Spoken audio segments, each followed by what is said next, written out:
சாமானிய மக்கள் தான் சாதனை படிக்கிறாங்க. நீங்கள் கூட ஒரு தமிழகத்தில் ஒரு சாமானிய குடும்பத்தில் சேர்ந்தவங்களாம் இருந்திருக்கலாம். இல்லை அதை பற்றி எல்லாருமே வந்து எங்கள் கம்பெனி ஆரம்பித்த எல்லாருமே ரொம்ப சாமானியர்கள் தான்.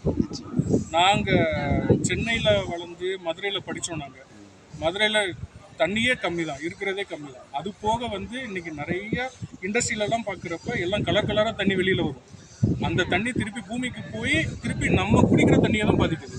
ஸோ அது பாதிக்காமல் தடுத்து கம்பெனி எல்லாருமே மறுசுழற்சிக்கு நிறைய பண்ணிக்கிட்டு இருக்காங்க. ஸோ எங்களால் முடிஞ்சது ஒன்று அவங்களுக்கு நாங்கள் திருப்பி கொடுக்குறோம்.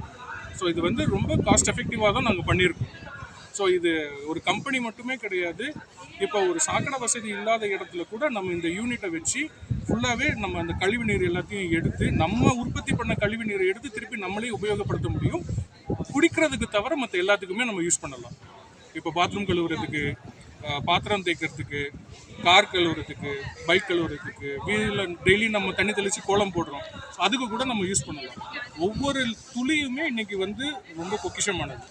பொதுவாக வருமானம் மட்டுமே இல்லாமல் ஒரு சமூக சிந்தனையோடு உங்கள் கம்பெனி உருவாக்கியிருக்கீங்க. ரொம்ப சந்தோஷம், வாழ்த்துக்கள். தேங்க்ஸ்.